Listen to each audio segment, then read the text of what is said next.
Aside from those who die from inception to birth, those who are reported to die worldwide each day are 2 per second. That's 114 a minute, 6,829 an hour, 163,898 each day. Today is the 88th day since we started praying for the unreached and the uttermost, the 88th and last day of winter. Spring has begun today. And in that 88 days, 14,423,024 people roughly have passed into eternity. If roughly 60% of the world's population has never heard a clear gospel presentation of Jesus Christ, we can be assured that around 8.5 million of those who have died did so having never been given the opportunity to give the gospel a hearing. In Psalm 2, God the Father admonishes God the Son, the Anointed One, to simply ask of him, and he will, he desires, he longs to give him, the heathen, in the uttermost for an inheritance. The cry of the Father is to the Son to inherit the heathen to the ends of the earth.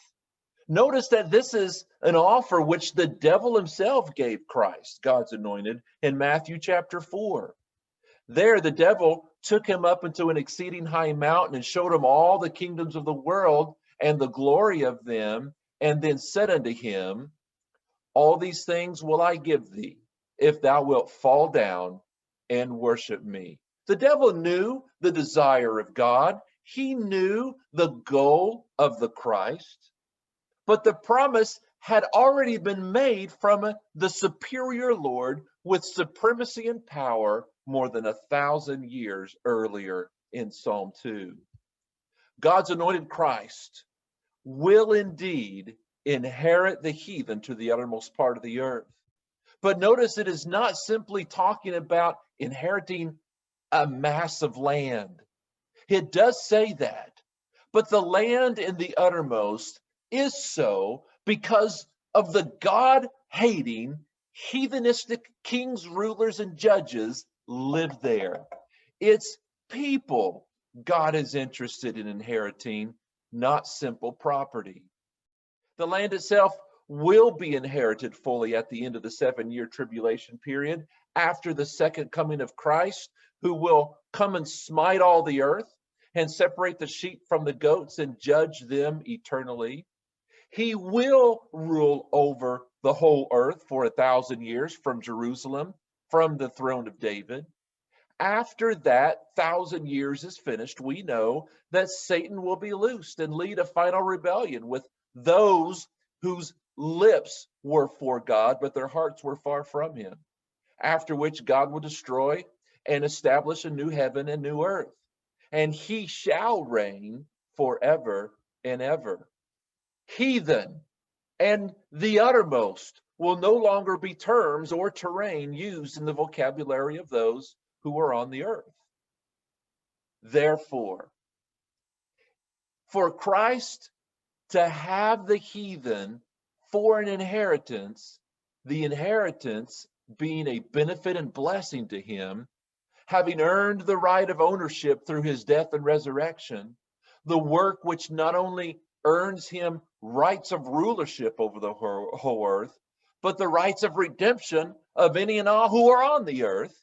The focus in Psalm 2 is on the immediate salvation and surrender of all who will turn to him in submission and trust for salvation. Psalm 2 tells us that because of the certainty of future judgment by he who is the sovereign judge, the psalmist implores the heathen of the uttermost to put their trust in the Lord now, to serve him now, to kiss him and surrender now. There's one major problem with the psalmist's writing such an invitation. The oracles of God were not committed to the heathen. They were committed to the Jews. What good are the writings of God's word in the scrolls in the temple in Jerusalem about the direction and destiny of the estranged heathen living in the far reaches of the uttermost? That's the very reason why Romans 10 tells us, and how shall they preach except they be sent? As it is written, how beautiful are the feet of them that preach the gospel of peace and bring to who? To the heathen glad tidings of good things. That's why the feet of the believer must be now shod with the preparation of the gospel of peace, as Ephesians 6 says. That's why the ministry, which was first committed to the Jews, but have been now committed to the church, and they've been told, we have been told, to go into all the world and preach the gospel to every creature in Mark 16:15. Why? Because God the Father desires God the Son to have the heathen in the uttermost for his inheritance. Not to only rule over them in judgment in the future, but to possess them in salvation and ownership in the present. That's his present desire for our present age.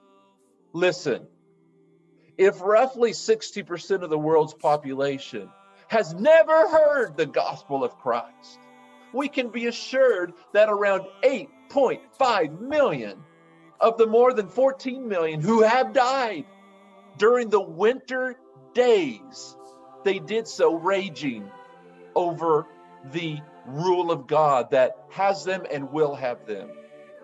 But yet they have never seen the beautiful feet which should be shod with the preparation of the gospel of peace. Hence they died in raging. Since there's always two sides to an equation, think also of this in closing. The world birth rate is nearly twice that of its death rate. And God is not the God of the dead, but of the living. Time for the gospel is up for some, but just beginning for others.